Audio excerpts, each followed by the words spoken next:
Bienvenidos a Inmigración sin filtros, el podcast diseñado para ustedes, toda la comunidad latina que siempre ha soñado con llegar a Estados Unidos de manera legal. Sin embargo, nadie habla de la inmigración hacia este país sin tapujos, sin filtros, sin maquillaje.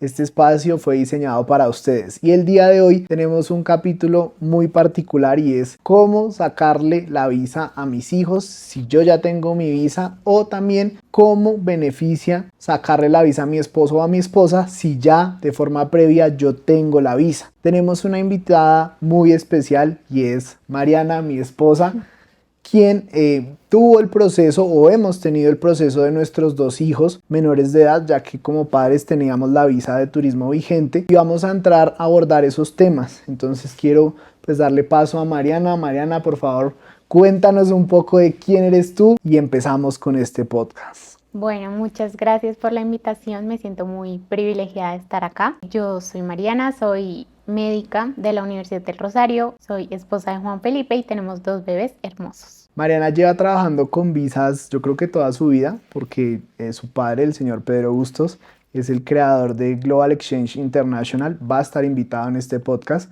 y ella conoce mucho del tema de visas. Sin embargo, una cosa es trabajar en el proceso de visas y ya vivirlo en carne propia de la solicitud de nuestros hijos. Nosotros tenemos a Julieta de 3 años y Juan Antonio de 7 meses y a ambos les hemos sacado la visa respectivamente. ¿Qué pasa? Y es que Julieta nació en un punto donde no estaba Trump de presidente y el proceso de petición de visa para los niños era muy fácil. El proceso básicamente era que si alguno o los dos padres tenía visa, usted llenaba su DS-160 normal, pagaba derechos consulares y algún padre iba a llevar los documentos, el pasaporte de la menor, al centro de atención al solicitante y en un tiempo promedio, creo que nosotros nos demoramos 2 semanas, llegó el pasaporte por FedEx a la casa ya con la visa estampada. En esa ocasión fui yo, fue un proceso de 2 semanas realmente. Ya luego de esto, pues esto no tiene mayor implicación. Esto fue, ¿cuándo fue, amor? Como en el 2023. Sí, Juli tenía como 9 meses. Sí, era, o sea, también se lo hicimos muy bebé. Primero, evidentemente, creo que lo que hay que aclarar es, primero se saca el pasaporte, ¿no? Punto número 1. Sí. Punto número 2, diligenciar formulario DS-160. Punto 3, pagarlo. Punto 4, agendar la cita. Antes ese proceso era sencillo, como les estoy contando, pues no había mucha ciencia. Vamos a hablar del caso de Juan Antonio, que ya, pues Mari fue la persona que estuvo en la embajada y es donde vamos a ahondar y pues a hablar como temas particulares. Luego pues nace nuestro segundo bebé en el 2025, él nace en agosto y hay un corte importante y es que en Colombia para agosto 2025 había una coyuntura importante de un gobierno de turno versus la empresa que estaba expidiendo pasaportes. Entonces había mucha zozobra, incertidumbre de si habían más pasaportes. Nosotros pues tenemos unos contactos que nos ayudaron a agilizar todo el pasaporte del bebé. Con un mes sacamos el pasaporte de él y al momento de empezar el proceso de visa hay un cambio migratorio y ahí es donde se parte todo y es donde se parte la historia de la petición de visas para menores de edad. Y es que desde el 1 de octubre de 2025 todos los menores de edad van a embajada con sus papás, con un papá, que eso es lo que vamos a hablar. Y ahí es donde vamos a escuchar como la experiencia de Mariana, que Mariana fue la persona que tuvo que ir a la entrevista y ya vamos a hablar como el contexto. Entonces yo les doy el contexto rápido, fue como sale la nueva reglamentación, nosotros pagamos derechos consulares, yo creo que como el 15 de septiembre o algo así, y pues ahí era muy difícil agendar las citas, había como un bloqueo en la embajada de Bogotá y nos cogió el 1 de octubre, literalmente el 1 de octubre nosotros tuvimos la cita de Juan Antonio en la embajada, pero ya nos regían los cambios, entonces tuvimos cita de centro de atención al solicitante, yo fui, dejé el pasaporte, me entregaron como un sticker y ya luego teníamos cita en embajada. Entonces ahí cuéntanos, Mariana, cómo fue todo el proceso Luego del CAS, nosotros llegamos a la embajada, pero cuéntanos todo desde tu perspectiva, qué viste, cómo fue el trámite, todo el desconocimiento, todas las preguntas que te hacían a ti las mamás y demás. Sí, yo creo que eso es lo más importante, pues porque a raíz como de todas esas noticias amarillistas se generaron un montón de preguntas de si tengo que llevar a mi hijo, si mi hijo tiene un día de nacido, tengo que llevarlo. Y pues cuando uno lo vive es que se da cuenta como qué cosas sí hay que hacer y qué cosas definitivamente no. Entonces tú fuiste al CAS y ya después cuando tuvimos la cita consular solo dejan entrar a un papá. Ahí sí, obligatoriamente toca llevar al bebé, así tenga 2 días de nacido, toca llevar al bebé. Lo bueno es que pues como uno igual va con el bebé, tiene muchas opciones de prioridad, entonces a uno lo adelantan en las filas, no tiene que hacer todas esas filas que tiene que hacer todo el mundo, no. Y las preguntas a mí me parecieron súper sencillas. A uno, bueno, sí me parece importante aclarar que toca, si uno tiene la visa, llevar el pasaporte, porque lo más seguro es que el cónsul se la pida. Entonces nosotros llegamos con el bebé, el cónsul me preguntó cuál era nuestro objetivo, entonces nosotros le dijimos que viajar a Estados Unidos, que los papás ya teníamos visa. Entonces me dijo, ¿trae las visas con usted? Yo le dije sí. Entonces ahí me pidió los pasaportes, yo le di los pasaportes, revisó las visas, me preguntó cuál había sido la última fecha que habíamos estado en Estados Unidos, cuánto habíamos demorado, cuál había sido el propósito de ese viaje y ya nos aprobó la visa y nosotros salimos. Realmente la entrevista duró 2 minutos, o sea, fue demasiado rápido y el proceso desde que entré hasta el consulado, pues no se demoró nada, como 2 minutos. Y ahí es muy importante como que realmente nosotros fuimos los chivos expiatorios de ese nuevo cambio porque ningún bebé, obviamente pues con nosotros había muchos peticionarios de visas de menores, pero pues nosotros no teníamos ni idea de cómo iban a manejar eso en la embajada. Entonces llegamos los dos juntos a la embajada, pero nos dijeron no, solo entra uno. Entonces pues ahí entró la gran duda y es, ¿entra el abogado experto en inmigración o entra la mamá experta en tener a su bebé tranquilo y pues estar con el bebé, que esté tranquilo, que no empiece a llorar, porque todo esto pues puede generar como un caos, un estrés y son temas que nosotros dijimos, no, pues entra tú, obviamente tú sabes cómo es el proceso y evidentemente no creo que hayan dudas, pero el punto de todo esto es que había mucha desinformación incluso por parte de la embajada, porque pues nunca se desclaró como entra un papá, entran los dos, pero pues ya nosotros hemos sacado miles de visas a niños y ya la información es clara. Entonces, ahora con reglas actuales el proceso es: uno, pasaporte; dos, llenar el DS 160; tres, pagar la tasa migratoria que sigue siendo $185. No aplica todavía el incremento o la expedición de su visa, no tiene el cargo de los $235 más. Tres, van dos citas, siempre. Importante que tengan en cuenta que al centro de atención al solicitante no tienen que ir con el bebé. A la embajada tiene que ir el bebé, sí o sí, es una reglamentación.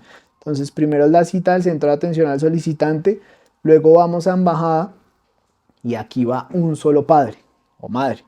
Ahí ya ustedes determinan quién va y es bueno que si ambos papás tienen la visa, pues lleven los pasaportes con la visa estampada. Claramente la entrevista pues se la van a hacer al papá o a la mamá. Al niño pues no le van a preguntar absolutamente nada, creo que es algo lógico, pero pues es bueno aclararlo. Y la pregunta que todos se hacen, ¿pueden negar la visa? Sí. Incluso yo he tenido clientes que los dos papás tienen visa, la hermanita tenía visa y le negaron. ¿Por qué? Porque pues hubo una desinformación, la entrevista por parte de la madre pues no fue buena, entonces han habido casos donde sí niegan visas. No debería pasar y es como otro punto importante y es como usted como familiar con visa vigente le da un impulso al que no tiene visa, le incrementa sus opciones de aprobación. Y ahí yo te pregunto, amor, y es, luego de todo esto, pues nosotros hicimos un video que se fue muy viral y en todos los comentarios que tú veías, siempre está como la mamá o el papá sábelo todo de, ay, ustedes están mintiendo. ¿Qué viste tú después de todo ese caos que ya obviamente se ha regularizado mucho porque la información es mucho más clara? Pues yo creo que igual sigue habiendo como desinformación de la embajada porque ellos no son muy claros en el tema de si tienen que ir un papá, dos papás, no, ellos no dicen eso, pero aparte tampoco dicen puedes llevar coche, puedes llevar los teteros, puedes llevar, o sea, puedes llevar muchas La cosas pañalera. que uno no se da cuenta sino hasta que llega allá y es como yo me traje todo este montón de cosas y ahora, ¿qué hago con eso? Porque igual sí es lo ideal ir ligeros, pero pues con un bebé uno lleva la pañalera, la niñera, bueno, un montón de cosas que realmente no los van a dejar entrar. Entonces creo que primero eso, el tema de la desinformación, pero también el tema como que en las redes sociales hay mucha gente que se cree experta en visas y dice como, listo, esto es lo que ustedes necesitan y finalmente la gente se da cuenta, pues cuando le niegan la visa, que la persona que contrató no era la persona idónea para llevar su proceso de visas. Entonces sí me parece importante siempre que se guíen, pues de una persona que tenga los estudios y que esté capacitada para hacer estos procesos de visa. En este caso, Juan P. Abogado. Y un punto importante es, em, dentro del contexto migratorio gobierno Trump, han habido cambios, yo creo que todos los días. Y yo vi, porque lo viví con mi hijo, que había mucha gente desinformada. Entonces aquí es donde literalmente hay muchos errores y errores que terminan en negaciones de visa. Nosotros trabajamos y vivimos de esto y realmente estamos actualizados. Ustedes saben que hay una tecla en el teclado, valga la redundancia, que es F5. A nosotros nos toca vivir actualizados, porque yo no puedo entrar a asesorar a personas con reglas del pasado y con leyes del pasado. Entonces, como nosotros estábamos tan pendientes de todo, no sufrimos mucho de esos cambios, pero sí fuimos, reitero, chivos expiatorios de los nuevos cambios que tenía el gobierno con aplicación de visas de bebés. Ahora, esto va a seguir así, no sabemos hasta cuándo, son las nuevas reglas. Niños en Colombia van a entrevista con el papá. En otros países en Latinoamérica no existe lo que se llama en Colombia el centro de atención al solicitante. Ellos digamos en México, en Perú, en Ecuador, creo que en Argentina, ellos van en Canadá también, en España, en Australia, van a una sola cita donde toman huellas y entrevista de una vez.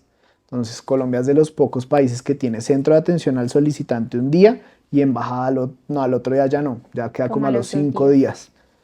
Eso es importante tener en cuenta. Entonces, si usted le va a solicitar a su hijo la visa y usted siendo padre tiene la visa, el proceso va a depender mucho de la visa que usted tenga. Si usted ha dado mal uso de su visa, seguro, y ha pasado también, he visto casos que niegan la visa y a usted como padre se la pueden quitar en ventanilla. Entonces, eso también hay que tenerlo claro. Y esto también quería preguntarte, Joy, es de acuerdo a todo lo que hemos visto en los años de petición de visas, J1, F1, de turismo, y es cómo ves tú los nuevos cambios de gobierno con las peticiones de visa para la familia. ¿Ha cambiado mucho? ¿Lo es diferente, más fácil? Siento que está un poco más sencillo siempre y cuando uno esté bien asesorado. O sea, creo que la oferta de visas ha subido un montón, hay muchas posibilidades para tener visas, incluso hay muchas visas, pero pues si uno se asesora de malas personas, lo van a llevar a una negación o va a tener una visa que no corresponde a la que ellos quisieran solicitar. Entonces, no siento que, o sea, el gobierno sí está dando muchas opciones, pero siempre y cuando se hagan las cosas de manera correcta, se hagan de manera legal y se hagan pues con una persona que conozca y sepa, no con cualquier persona que te va a decir, listo, saca la visa de turista y que quieres ir a conocer a Mickey y ya. Y eso es cierto, nosotros hemos pedido visas en primero gobierno Trump, Biden, con Biden a mí me parece perspectiva profesional que aun cuando uno tuviera visa como esposo, esposa, hijos, habían riesgos de negación. Ahorita con Trump se está impulsando mucho como, oiga, si su esposa, su novio, su pareja tiene visa, yo le doy su visa para que vayan juntos. Entonces se me hace que con Trump el proceso es mucho más ordenado, las citas son demasiado eficientes y la embajada va abriendo cupos muy rápido. Esto queríamos hablar en este podcast. Quiero ya como perspectiva tuya personal, si tú escuchas el nombre de Inmigración Sin Filtro, ¿qué piensas ¿Y qué piensas como de todo el trabajo que nosotros hacemos como hacia la sociedad? ¿Qué mensaje podemos darle nosotros de padres y también como pues de expertos en visas y pues que tenemos los negocios de visas en Colombia, Estados Unidos y demás? Pues bueno, yo creo que la inmigración es un tema que no se habla abiertamente, a menos que uno ponga TikTok y le salen esos videos de los coyotes y bueno, todo eso, que es horrible, pero me parece genial que abras este espacio como para que más gente pueda tener conocimiento que sí se pueden hacer las cosas y se pueden hacer las cosas de manera legal y acompañados de una excelente persona como tú, que además siempre estás dispuesto para tus clientes, que siempre estás abierto pues a escuchar sus inquietudes y asesorarlos para que lleguen a Estados Unidos de una manera legal, pero siempre como sintiéndose acompañados y sintiéndose respaldados, pues por lo que tú eres. Entonces me parece genial. Este fue un episodio más de Inmigración sin filtros. Vamos a tener, como ya lo saben, cada 15 días un nuevo capítulo en YouTube y obviamente vamos a subir fragmentos a Instagram, TikTok. La invitación es que se suscriban, le den like a este episodio, lo compartan y estén muy pendientes de mis redes sociales, que todos los días hay novedades, hay actualizaciones y ya si usted quiere una asesoría, pues me puede escribir y revisamos su caso. Gracias por siempre estar con nosotros. Nos vemos en un próximo capítulo.